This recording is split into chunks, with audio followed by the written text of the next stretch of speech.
con la palabra en el corazón. Un desafío a navegar por las corrientes del conocimiento de la palabra de Dios. No se despeguen, que ahora comienza con la palabra en el corazón. Dios bendiga grandemente su pueblo, Dios te bendiga y te guarde y te siga cuidando. Aquí estamos, como todas las semanas, presentándote la lección bíblica. Y en esta ocasión vamos a hablar de la parábola del trigo y la cizaña. Vamos a penetrar en esa parábola para descubrir muchas cosas que debemos recordar y refrescar sobre el trigo y la cizaña. Estos somos tus hermanos Richard y Sandra Torres con la palabra en el corazón. Estamos en la lección 21, el trigo y la cizaña. El tema es el reino justo de Dios.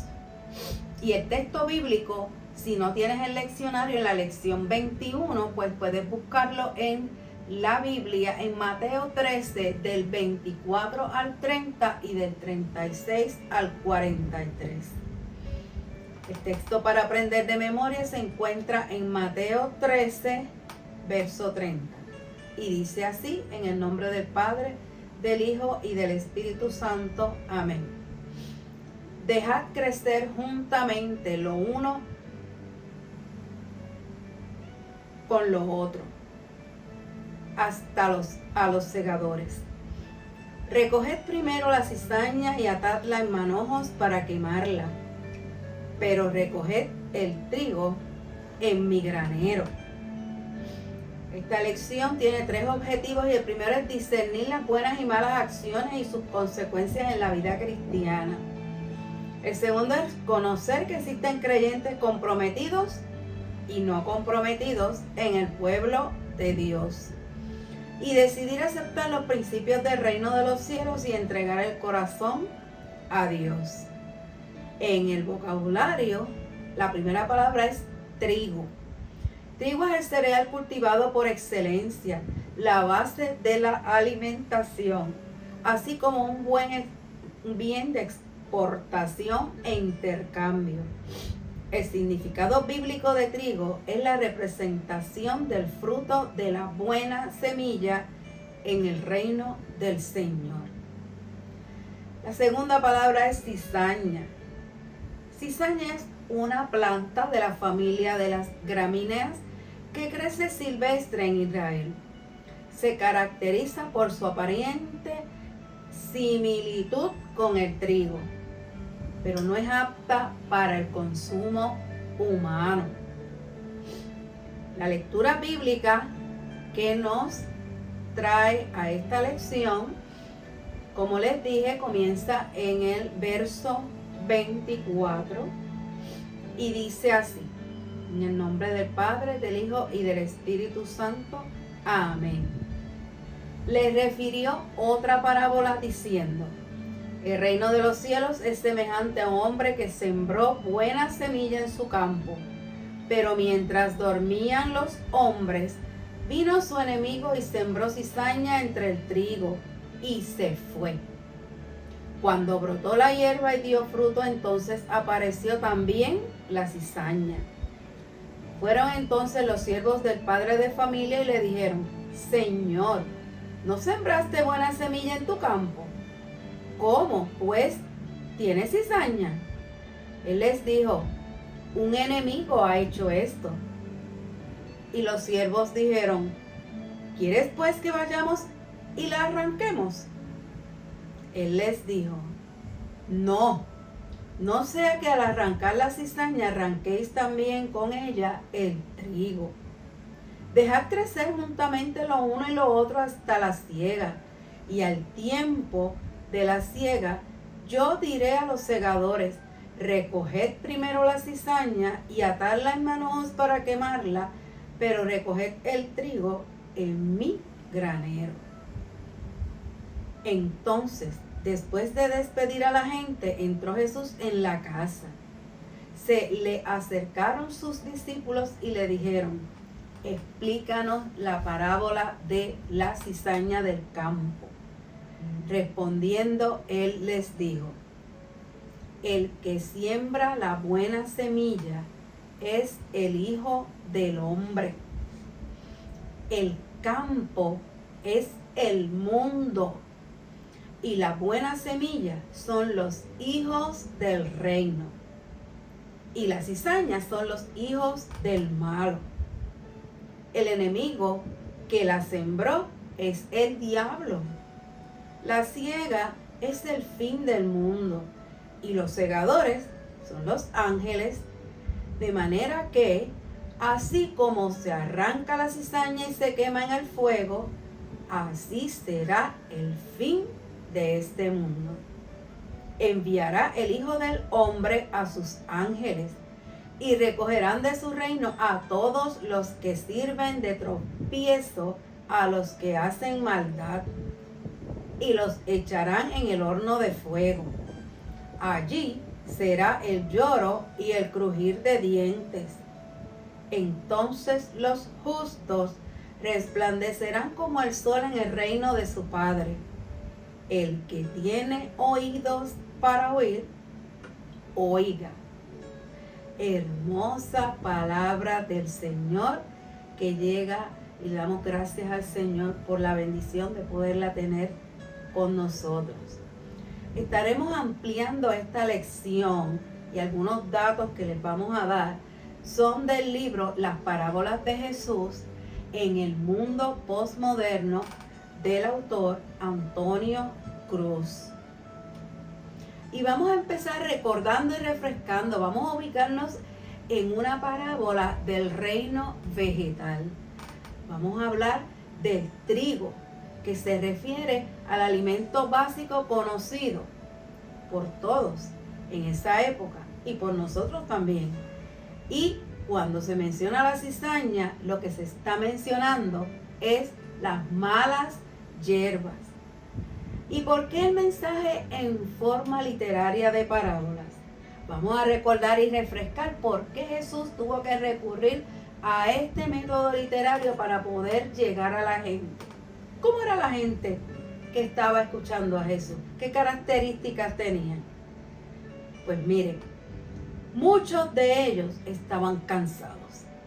Ya habían pasado el día trabajando y ya estaban en baja, como decimos, ¿verdad? Cansados, y cuando estamos cansados estamos distraídos también. Muchos no tenían ningún interés en lo que estaban oyendo. Estaban allí, pero sin interés. Otros eran personas que estaban reacias a lo que él estaba haciendo, a las cosas que él decía. Estaban ahí, ¿verdad? Viendo, pero no, sin creer mucho. Y algunos estaban hasta rebeldes por las cosas que estaban pasando. Así que tenemos un auditorio de gente cansada, distraída, sin interés, reacios y hasta rebeldes. Piense usted, con ese auditorio, cómo Jesús iba a recoger la atención de todas esas personas. Cómo él iba a llamar la atención de ellos. Primero, él no podía estar 2-3 horas hablando porque no lo iban a escuchar. Él tenía que hablar corto, preciso y conciso. Estás ante un público difícil y él entonces recurría a las parábolas y los sorprendía con ese tema y los llenaba de intriga para captar la atención de ellos y en pocas palabras poder decir las maravillas del reino que él quería que ellos supieran. La parábola de esta lección está únicamente en el libro de Mateo. En el libro de Mateo hay unas parábolas que son exclusivamente escritas en esta comunidad de Mateo y son 8, y de esas 8 una es la que estamos estudiando, trigo y la cizaña. Así que esta parábola nos permite entender el mensaje de Cristo sobre el reino de Dios, y estamos en una parábola con un tema escatológico de los últimos tiempos. donde hay certeza de que el evangelista estaba mencionando cuando él al final dice, cuando llegue la siega, se está refiriendo a ya la segunda venida. Y eso nos lleva a ver qué quería decir Jesús con él. Jesús se lo explicó a ellos, pero a mí me gustaría entrar en el campo de que pudiéramos entrar lo más posible en la mente y el corazón de los que estaban allí. Quisiera también decirle que el origen de las parábolas no fue Jesús, ¿verdad? Muchos creíamos y algunos todavía pueden creer que las parábolas comenzaron cuando Jesús empezó a hablar con parábolas. Y queremos enfatizar, ¿verdad? Mencionar que Jesús no fue el inventor de las parábolas y que si buscamos en el Antiguo Testamento vamos a encontrar este género literario también de las parábolas. Ellas fueron utilizadas por los escribas, por los fariseos, y en el mundo griego se usaba. Así que cada enseñanza que se quería dar, prácticamente había que utilizar este género para poder captar la atención. Las parábolas tienen que tener 4 características para que tengan el efecto que se quiere. Y ese número 1 es el efecto demostrativo. El efecto demostrativo es que la parábola te va a enseñar algo, te va a informar de algo, te va a instruir en algún tema. Vas a aprender algo a través de la parábola. Ese es el primer efecto demostrativo. El segundo efecto que tiene la parábola es revelador. Es capaz de captar la atención, ser eficaz para provocar y convertir a las personas. En pocas palabras, como les dije, concisas y detalladas, logramos el fenómeno del convencimiento y el convertir de las personas. El efecto tercero es el efecto ejemplar. Un modelo de comportamiento a imitar. Son como inyecciones estimulantes que promueven un estilo de vida diferente y ejemplar. Y el cuarto efecto es alegórico. Significa que edifica mediante un doble significado.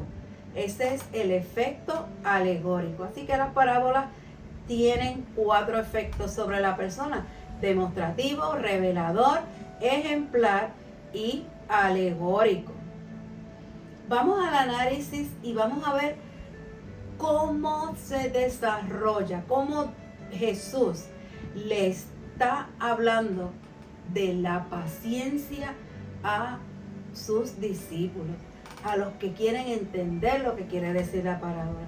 Y aunque no lo creamos, el tema principal es la paciencia. Y vamos a ver por qué la paciencia está ahí dentro de esta parábola. Dice, el reino de los cielos es semejante. Jesús hablaba de nuevo sobre el tema de la siembra. Nos acerca a la vida agrícola y campesina de Palestina de estos tiempos. La semilla sembrada era pura. Y en el descanso y oscuridad de la noche llegó una persona y sembró mala hierba entre el trigo. La cizaña, hermano, era una pesadilla de los agricultores hebreos. Otro nombre que le tenían era trigo bastardo.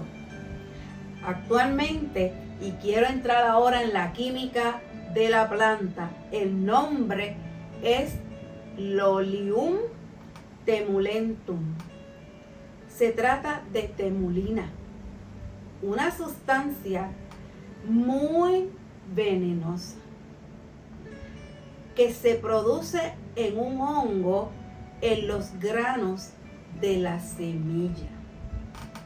Y es tan importante saber qué es trigo y qué es cizaña y el punto exacto de recogerlo. ¿Saben por qué? Porque si el trigo y la cizaña llegaban a unos puntos de altura y las semillas podían tocar una a la otra, automáticamente la semilla estaba contaminada y podía ser mortal. Tanto es así que en los registros de Egipto, hace más de 5.000 años, está en una de las tumbas de un faraón que falleció por envenenamiento. Sabemos que cuando lo llevan a la tumba, lo llevan con las comidas y todo que se van a ingerir. Cuando ellos despierten, había el trigo contaminado con cizaña en ese. Así que vemos que el temulentum se trata de un veneno. La cizaña, el cizañero, lo que riega es veneno. Pero dice el Señor que ese veneno es necesario que esté junto con el trigo hasta que Él diga. Ahora díganme ustedes si entendieron por qué el tema principal es la paciencia. Porque nos toca vivir en esta viña terrenal donde estamos juntos. Estamos juntos. Tenemos que cuidarnos, cuidar nuestra mente, cuidar nuestro hablar, cuidar lo que vemos, que no sea que el diablo cizañero vaya a utilizar a alguien de los que está hasta dentro de la iglesia o dentro de una comunidad de fe o hasta a nosotros mismos. A veces podemos ser utilizados por esa maldad si nos dejamos llevar por nuestros deseos de la carne, los deseos pecaminosos. Por eso es que debemos estar firmes y constantes y pasando todas nuestras palabras y nuestras acciones por el filtro de la palabra del Señor. ¿Sabe para qué se usaba la cizaña? Porque la cizaña tenía su uso también. Y había poca leña en el área donde ellos estaban. Así que la cizaña servía de combustible. Por lo tanto, ¿qué le dice el Señor a ellos? Cojan la cizaña para quemarla. Pero no era vamos a hacer una hoguera de cizaña porque la cizaña es bien mala. No, vamos a usar la cizaña para nuestro beneficio también. Así, hermanos, estamos trigo y cizaña y cada uno cumpliendo con un propósito. ¿Y para quién entonces está hablando este Jesús en esta parábola? ¿Para quién? Mire, estaba hablando para los mismos judíos. Ellos se creían, ¿sabe cómo le decían en esos tiempos a ellos? El resto santo. Ellos se creían que ellos eran el remanente santo, que no dobló rodillas ante Baal, según Reyes 19:18. Y estas eran las ideas que estaban en la mente de los judíos de los tiempos. Así que mire cómo el Señor le está metiendo caña a los judíos y diciéndoles, ¿saben qué? Aquí mismo entre nosotros hay trigo y cizaña. ¿Por qué? Porque cuando usted se cree que es la última Coca-Cola, cuando usted se cree que usted es lo máximo, cuando ustedes se creen que sin ustedes se va a acabar el ministerio, o se va a acabar el programa de la iglesia, o se va a acabar, o se cae la iglesia. Cuando usted se cree más que nadie, como los judíos, que se creen el resto santo, o se creen el remanente santo, esas ideas erróneas lo llevan a pecar y a hacer ¿qué? A ser cizañeros.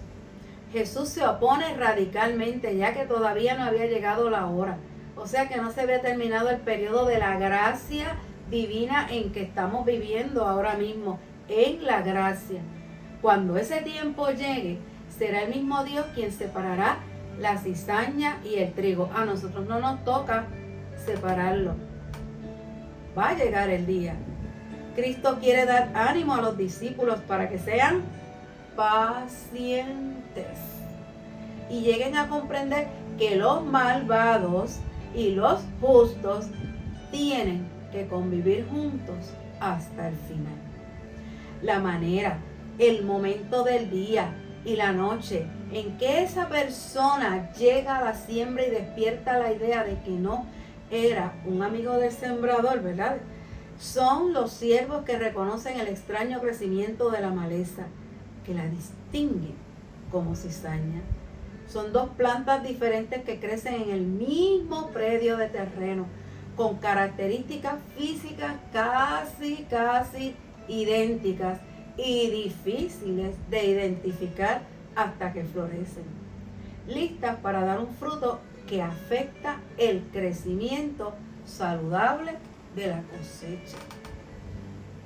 Ya en el verso 28 llega un enemigo con la intención de hacer daño a la siembra. Las instrucciones que tienen los siervos del Señor son de no arrancar la cizaña, todo lo contrario, que la dejen crecer junto al trigo. Lo interesante es fijarse en los resultados, que deben ser diferentes. Jesús prohíbe que se arranque la cizaña hasta que el trigo esté maduro, para que se puedan separar con seguridad. Así, hermano, así es nuestro mundo. Y quizá usted se pregunta por qué tanta maldad. O quizá usted se pregunta por qué tanto desbalance en el hambre en el mundo. A lo mejor se está preguntando por qué pasan tantas cosas negativas con líderes de la iglesia. O a lo mejor dice, yo no voy a la iglesia porque allí todas las personas son de manera así o asado y los juzga. Pues sepa que esa frase trillada de no hay iglesias perfectas, pues mire, aplíquele la parábola del trigo y la cizaña y aprenda la paciencia que Dios quiere que tengamos los unos con los otros hasta que Él diga. Así pasa al verso 36 al 39, donde los discípulos solicitan la explicación. Ellos llegan a la casa de Pedro y Jesús les detalla la importancia y hace una aclaración genuina. Con frecuencia es muy difícil discernir entre lo verdadero y genuino y lo contaminado e ilegítimo. Y le llamamos hilo fino, porque de verdad que a veces qué está bien y qué está mal está separado por un hilo tan fino que a veces no vemos ese hilo y traspasamos los linderos y queremos meter las cosas del mundo en la iglesia y queremos parecernos al mundo y queremos buscar qué moda para traerla a la iglesia y estamos tan deseosos de buscar una forma para traer, una forma de evangelismo, una forma de que la gente nos oiga. Estamos frente a un Jesús que también tenía esa pasión y también quería que las personas lo conocieran y lo siguieran. Y también tenía que utilizar ejemplos de lo que veía alrededor. Pero mucho cuidado con ese hilo fino que muchas veces nos puede confundir. No es fácil separar el trigo de la cizaña. Podemos hacer daño. Al querer arrancar la cizaña, dice, puedes estar haciéndole daño a la raíz del trigo. Así, hermano, que mucha paciencia. Jesús continúa instruyendo a los discípulos en el verso 40 y hace la comparación de los elementos en el mundo real y les ilustra el mensaje escatológico sobre los hijos del reino y los que no lo son. Explican que han de enfrentar juicio, que van a enfrentar la destrucción al final de la era. Establece la separación de quienes desafían la ley de Dios, que son los que no creen en Él, y aunque se disfrazan de cristianos, estos tendrán su día al final de los tiempos, y lo podemos buscar en Daniel 12, del 12 al 13. Los malos irán al castigo eterno, y los justos a la vida eterna. En el día del juicio, el reino de Dios será purgado de sus impurezas. Jesús les explica que el Hijo del Hombre enviará a los ángeles al final de los tiempos para sacar la cizaña y ser excluidos como juicio divino a causa de los pecados y los actos ilícitos. Reinará la gloria de Dios por siempre, la justicia, el buen juicio que tanto anhelamos y que tanto quisiéramos que estuviera. Y a veces pensamos, esto no es justo, las personas no quieren vivir como Dios manda, no quieren seguir los mandamientos, no quieren seguir los lineamientos, quieren seguir pecando y se disfrazan con un suéter que dice: soy pecador en manos de un Dios que me ama, sí, soy pecador, y el otro día y vuelve. Y como estábamos discutiendo en la iglesia, ¿verdad? Y sigo y soy pecador y estoy en manos de un Dios que me ama, y dale con que soy imperfecto, y me entro en esa manera de confort, entro en esa zona de confort. Dios es amor, y me pierdo en el hilo fino de que hay una segunda venida y de que yo puedo estar siendo cizaña para los demás, incluyendo que los demás que me están mirando y los maestros serán juzgados con más fuerza que los demás. Los líderes, los pastores, seremos juzgados con más firmeza, porque hay un pueblo de niños, de jóvenes, de prejóvenes, de nuevos creyentes que están mirando y absorbiendo. Y por cada uno que hagamos que se pierda por no tener ese cuidado de mantenerse a raya como Dios quiere, se pueden perder. Así que esta explicación y esta parábola nos debe ponernos a sentarnos a pensar: ¿estoy siendo yo el líder efectivo que Dios quiere? ¿Estoy visitando los sitios donde Dios quiere que yo esté? ¿Estoy incluyendo, estamos ingiriendo los alimentos correctamente? ¿Estamos cumpliendo con la iglesia, con el programa de la iglesia como el Señor quiere? ¿Estamos dando ese testimonio? ¿Estamos cumpliendo económicamente? Porque esto no es cuestión de diezmo, esto es cuestión de que damos en proporción de lo que recibimos. Y lo damos con el corazón contento y humillado ante el Señor, en gratitud, porque Él fue nuestro dador. Así, hermanos, que queremos que vean esta parábola desde ese punto de vista. Va a haber un juicio. Y como dice el salmista, no te alegres o no te rompas la cabeza buscando, pero ¿por qué el injusto florece? ¿Por qué el extorsionador le va tan bien? ¿Por qué? No te rompas la cabeza con eso, amado. Porque el que lleva bien los negocios, a veces las cosas no le salen bien. Los juicios no nos tocan a nosotros. Los tiempos y los juicios son del Señor. Sembrar mala hierba en un cultivo de trigo de forma deliberada era terrorismo. En esos tiempos era terrorismo. Así que en esto que estamos hablando sobre cómo ellos se sentían con eso en estos tiempos se llama terrorismo agrícola. Es no advertir temprano en la siembra la existencia de hierba mala. También es una amenaza a la salud y una amenaza a la vida. Hermano, porque si usted ha aceptado y tiene al Señor en su corazón y usted es semillita de trigo, tiene que saber que hay una cizaña al lado y que si se pegan, ¿qué va a pasar? Ese veneno puede contagiarnos. Tenemos que mantenernos puros como Dios quiere. Sí, somos pecadores en manos de un Dios justo, pero no lo vamos a coger como si fuera una charlatanería de todos los días, disfrutar ese pecado y después por la noche, Señor, perdóname, tú sabes que todo como. No, vamos a cogerlo en serio y vamos a evitar y vamos a controlar lo que el Señor sabe y nos ha enseñado que no es lo mejor. Se plantan doctrinas, se siembran principios, se verán los cambios esperados y los que llegan por sorpresa.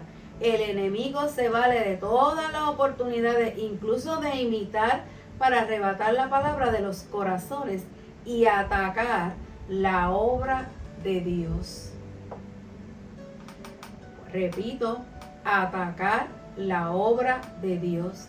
El campo se convierte en el mundo, en el que crece todo, y Cristo tiene plantados a los creyentes verdaderos, iglesias de sana doctrina en todas partes que imparten el buen fruto. No obstante, la advertencia propone vigilancia y cuidado. Allí donde está lo genuino, va a surgir la imitación, va a surgir los falsos maestros. Su crecimiento y desarrollo habrá de confundir a tal nivel que puede lograr hasta lo que hemos visto, falsos cristos. ¿Verdad? Y los menciona en 2 de Tesalonicenses 2, del 1 al 12. Y queremos que pienses en esto. Yo quiero dejarte con este pensamiento en tu mente. La cizaña venenosa se siembra en todos los rincones de la sociedad. Y mire qué sencillito. Cuando nos fijamos en los demás, cómo vive, cómo se gana la vida, cómo parece prosperar, estamos cambiando la vista de lo que debemos mirar. Debemos mirar el corazón de esa persona. ¿Cómo está en relación con el Señor? Otra forma, otro rinconcito donde está también la cizaña. La gente que vive atropellando a los demás. Atropellando a los demás porque no tenemos misericordia. Porque nos encanta la frase, yo soy así. Pero si eres una nueva criatura y tu vida y tu corazón se mueven a la misericordia, tú no vas a vivir atropellando a los demás. Vive amando con misericordia. Otra forma de rinconcito donde también podemos verlo es las malas actitudes. Palabras, acciones son las que más rápido se riegan. Usted ha visto como pólvora cuando sale una canción y la canción tiene un montón de malas palabras y usted va a los sitios y donde quiera que usted va esté esa canción, hasta en las tiendas está esa canción, y esas canciones denigrando a la mujer y la mujer bien feliz porque la están denigrando y están destruyendo su imagen y todo, y uno tiene que aguantarlo hasta en los sitios donde uno va a comprar y en los carros y en esto y en aquello. Hermano, pero qué trabajo nos da. ¿Por qué no hacemos lo mismo con la palabra del Señor? ¿Por qué no hacemos lo mismo con ese radio cuando lo tenemos puesto en una emisora cristiana? ¿Por qué tenemos que tener temor? El que está con nosotros es mayor que el que está con ellos. No debemos tener ningún temor. Y de llegar a un sitio, como hicieron unas pastoras, que cuando llegaron a un sitio y vieron ese reguero de cosas de Halloween en la entrada de un restaurante, ellas dan el testimonio que le dijeron al gerente, mire, yo vine aquí porque a mí me dijeron que la comida era deliciosa, pero cuando yo he visto esa cosa de Halloween, mire, de verdad que me dieron deseos de irme. Y el gerente le dijo, no se preocupe, llamó a 2 empleados y le dijo, me sacan todo eso de aquí ahora mismo. Y lo atendió él mismo a esas pastoras. Fíjese que usted puede hacer la diferencia, usted puede enseñar. Si usted no patrocina, los negocios se caen. Si usted no patrocina algo, una marca, uno de esos, usted puede hacer la diferencia con algo pequeñito. Cada vez que empiecen las clases, y ahora viene un comienzo de clase en agosto, busque su carta para defender los derechos de su hijo y entréguesela al director de la escuela, porque usted le va a demostrar a ese director que usted tiene un compromiso con su Dios de no dañarle la mente a su hijo. Y no permita que su hijo sea adoctrinado o dañada su mente con nada que no sea del Señor. Cuídese y cuide a los que tiene alrededor. ¿Quién puede decidir entre lo bueno y lo malo? Nadie es un billete de 100, ¿verdad? No todos nos van a caer bien, no a todos los vamos a poder soportar, pero vamos a dejar de etiquetar tanto a las personas y vamos a vivir amando más. Aquí viene mi comentario final sobre la paciencia, la tolerancia y el respeto hacia todos los seres humanos debe ser la tónica general en la vida cristiana. Y queremos terminar esta interesante lección con el resumen. Y el resumen dice así: no hemos sido llamados a juzgar, a señalar y menos aún a destruir al prójimo. La iglesia está siendo convocada para activar la capacidad de discernir y velar por su comunidad. El trabajo en la obra es mantener la pureza del Evangelio de Cristo en el corazón y en el quehacer de la vida diaria que produce testimonio. En estos momentos, hermanos, vamos a terminar con la oración. Y en esta oración le vamos a decir firmemente al Señor: Señor, yo quiero servirte y quiero amarte como tú quieres que yo lo haga. Y vamos a estar en actitud de oración. Maestro, enséñanos a ser obreros fieles, que en los sembradíos del corazón la buena semilla sembrada se mantenga libre de hierbas que contaminen la esencia de tu palabra. En el nombre de Jesús, amén, amén, amén. El Señor les siga cuidando y bendiciendo, y será hasta la próxima, si así el Señor lo permite. Adelante, hermano. Hemos presentado Con la Palabra en el Corazón. No olviden sintonizarnos la próxima semana y que Dios les bendiga.